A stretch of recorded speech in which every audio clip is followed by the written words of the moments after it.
Radio Kawa présente Galeria Ludica.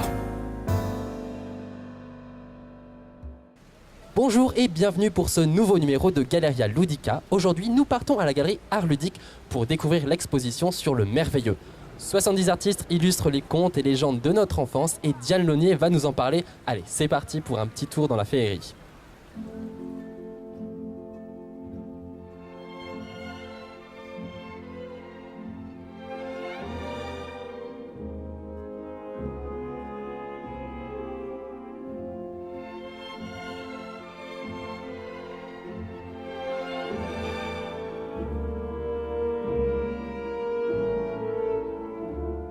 Alors nous sommes donc en compagnie de Diane. Bonjour Diane. Bonjour Lou. Alors de quoi tu vas nous parler aujourd'hui pour cette nouvelle exposition ?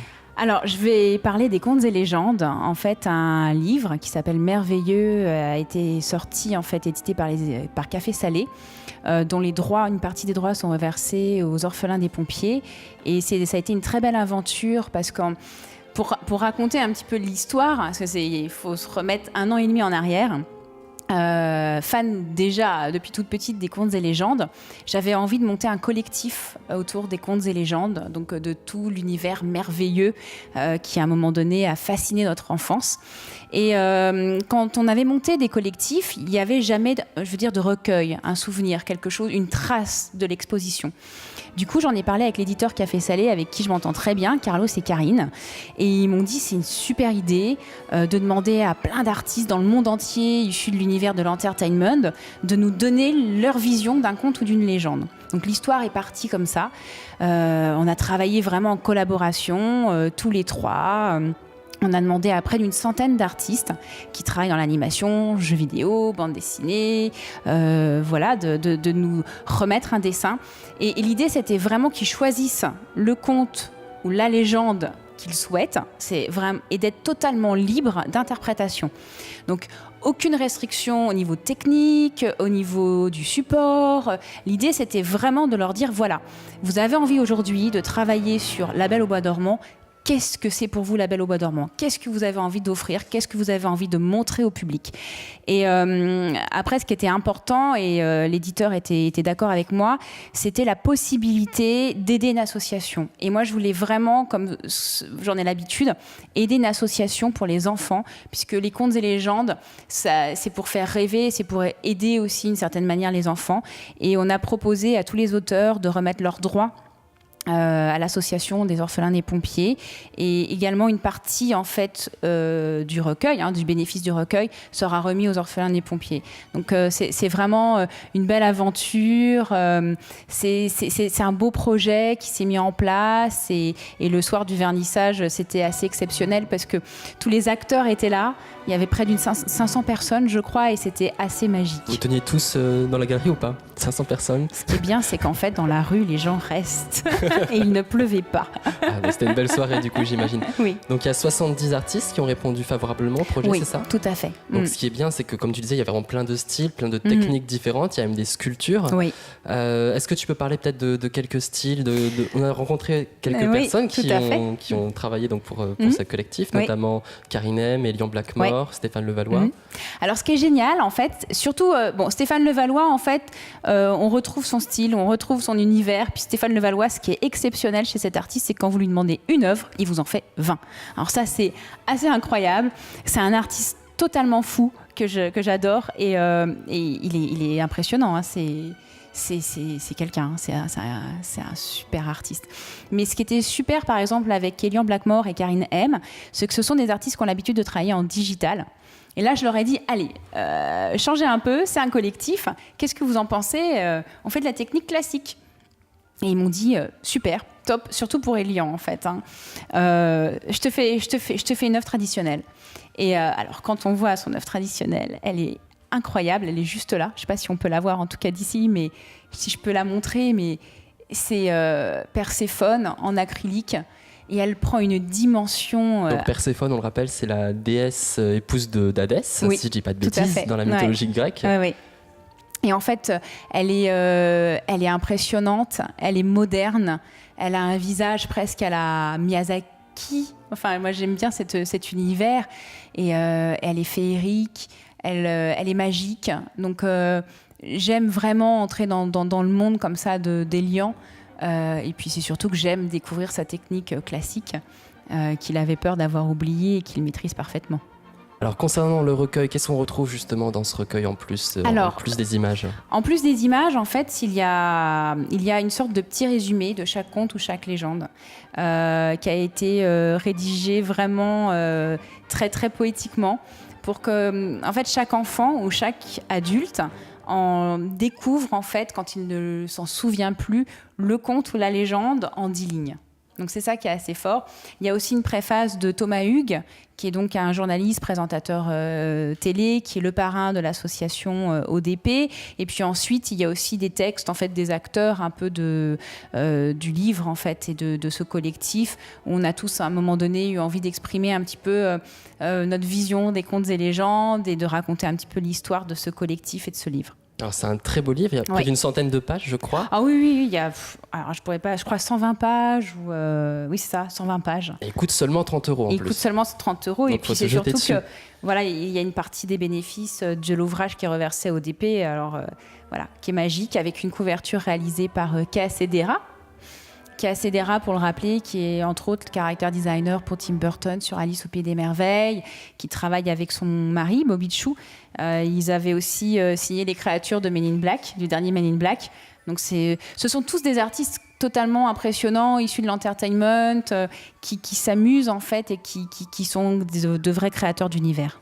Alors ce qui est bien, c'est que parmi tous les contes et légendes qui sont abordés, il y a plein de contes qu'on ne connaît pas forcément, puisqu'il y a évidemment donc, les classiques, il y a La Belle au Bois dormant, il y a Blanche-Neige, mais il y a aussi Yorin 2 et Yorin Belle, il y a des contes aussi japonais, et donc ce qui est bien, c'est cet éclectisme en fait. Oui, que moi j'ai découvert aussi, parce que ce qui s'est passé, c'est qu'on avait au départ fait une liste de contes et légendes, entre Café Salé et moi-même, et ensuite on a dit aux artistes, voilà, on ne veut pas vous restreindre non plus, si vous avez des idées, apportez-les, éclairez-nous, on est ouvert à toute découverte. Et c'est vrai qu'on a eu de vraies découvertes. Moi, il y a des choses dont j'avais jamais entendu parler.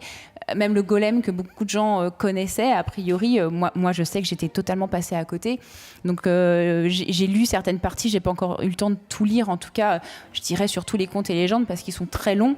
J'ai lu tout le livre, mais pas encore tous les contes et légendes dans l'intégralité. Mais ça donne envie, en fait, c'est ça qui est bien, d'aller acheter ensuite, après ce livre, vous voyez les contes japonais, les contes chinois, les légendes à un moment donné russes. C'est vrai, quand on reprend Baba Yaga, ça donne envie quand même de redécouvrir un petit peu toutes les œuvres et tous les récits qui ont été, à un moment donné, qu'on nous a racontés dans l'enfance, et que moi, j'avais un tout petit peu oublié aussi. Il me restait évidemment La Belle au Bois dormant.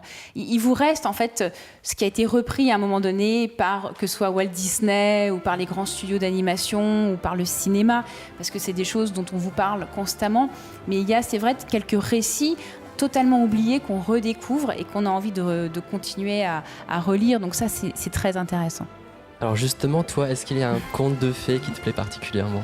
Un seul ? S'il faut en choisir un, ton conte de fées préféré ? Alors moi, c'est La Belle au Bois dormant. Tout simplement parce que tu es blonde et que tu as les cheveux longs. Ouais, parce que je suis comme elle. Parce que j'ai 3 marraines. Non, en fait, ce que j'aimais dans La Belle au Bois dormant, pour être très honnête, c'est le dessin animé de Walt Disney. C'est vraiment le design, le concept art de La Belle au Bois dormant qui m'avait fascinée. En plus, j'ai eu la chance d'être invitée à Disney Archive il y a quelques années, et on m'a montré les celluloïdes originaux de La Belle au Bois dormant, et ça a été pour moi ça a été le moment le plus magique quasiment de toute ma vie, où quand on m'a sorti des immenses, on va dire, celluloïdes de 2 mètres, où vraiment à la peinture acrylique on reprenait les décors du film avaient été travaillés, et c'était du cubisme. Ce sont des chefs-d'œuvre en fait. On découvre des chefs-d'œuvre de l'art contemporain qui sont jamais montrés au public, et c'est ça qui me fascine. En tout cas, c'est ça qui moi m'avait fascinée aussi petite dans ce dessin animé. Et puis bon, l'histoire de la Belle. Il faut s'identifier un petit peu, Lou, quand même. Écoute, tu sais quoi, c'est aussi mon Disney préféré, donc peut-être que je m'identifie. Ce que je te propose, c'est qu'on aille peut-être se déplacer dans l'exposition pour voir quelques œuvres, pour que tu puisses nous en parler. Avec grand plaisir.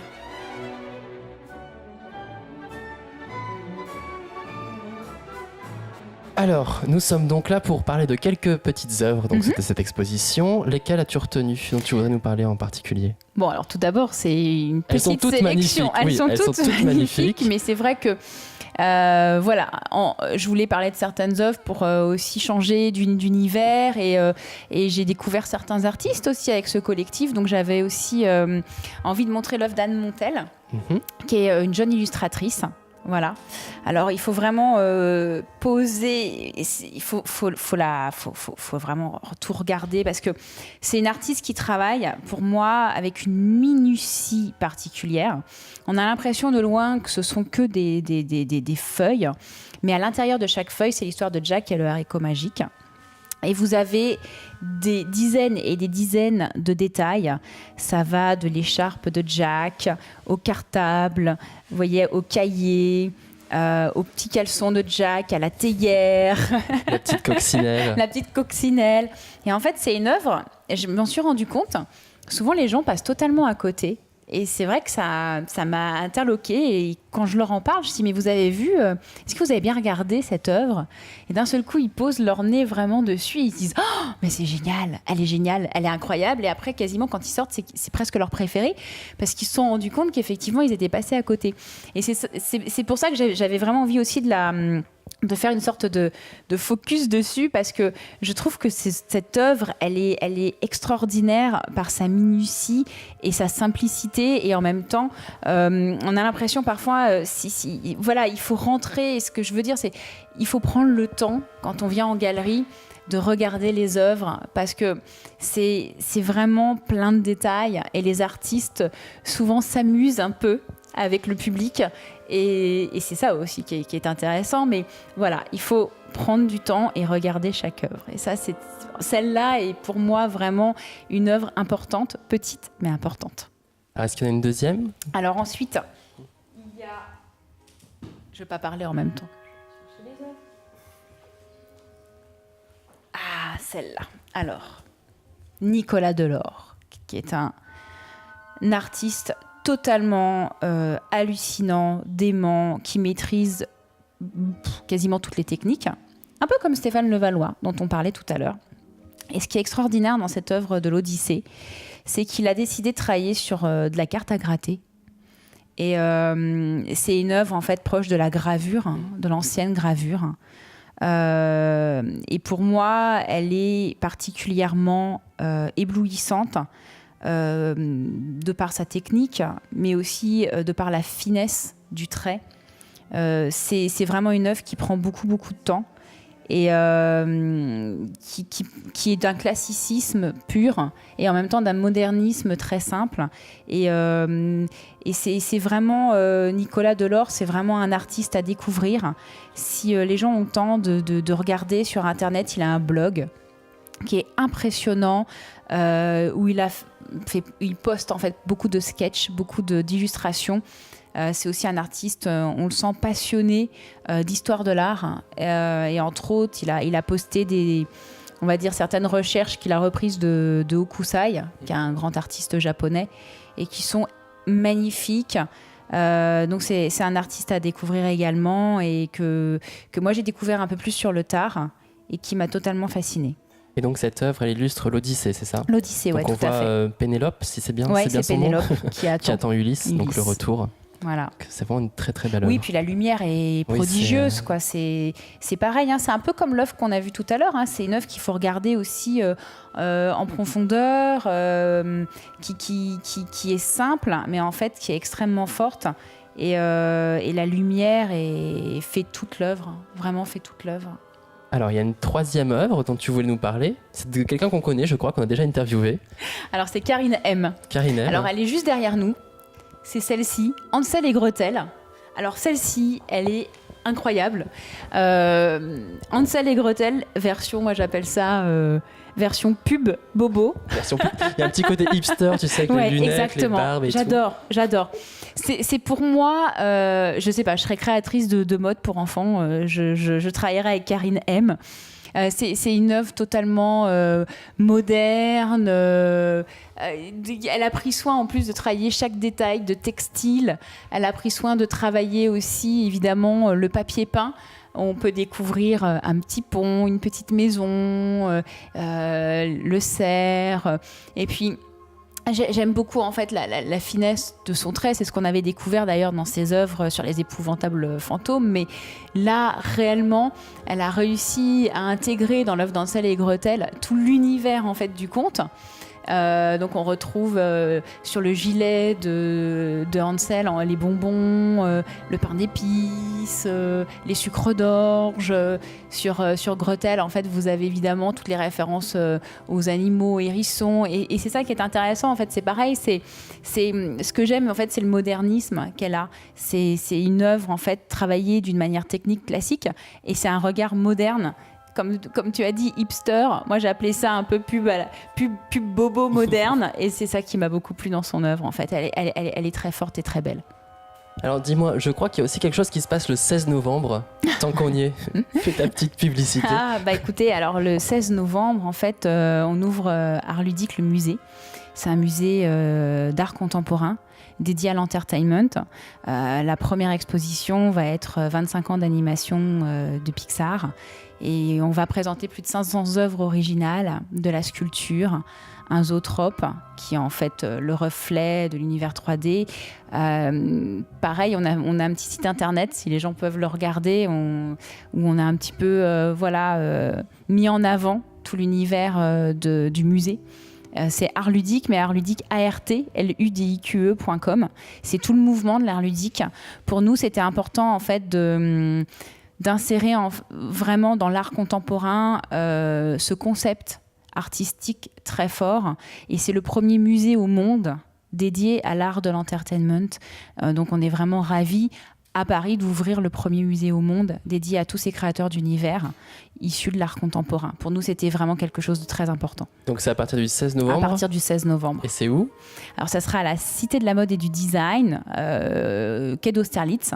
Le musée s'appelle Art Ludique et c'est 1200 mètres carrés dédiés à l'art de l'entertainment. Donc je pense que ça plaira à tous ceux qui sont passionnés par l'art contemporain, les créateurs d'univers et tout l'univers évidemment de l'entertainment.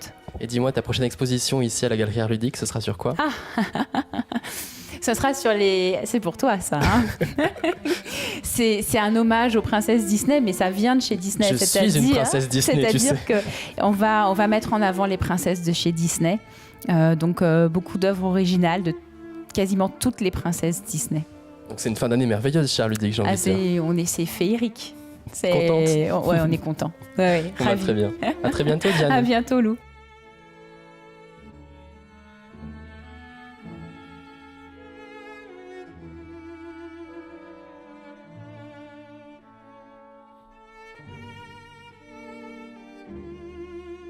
Voilà, c'était donc l'exposition sur le merveilleux à la Galerie Art Ludique. Nous remercions bien sûr Diane Launier pour ses explications. Quant à nous, on se retrouve très bientôt pour une nouvelle exposition. Sachez que vous pouvez voir ou revoir toutes les anciennes émissions de Galeria Ludica sur le site radiokawa.com. Allez, à bientôt.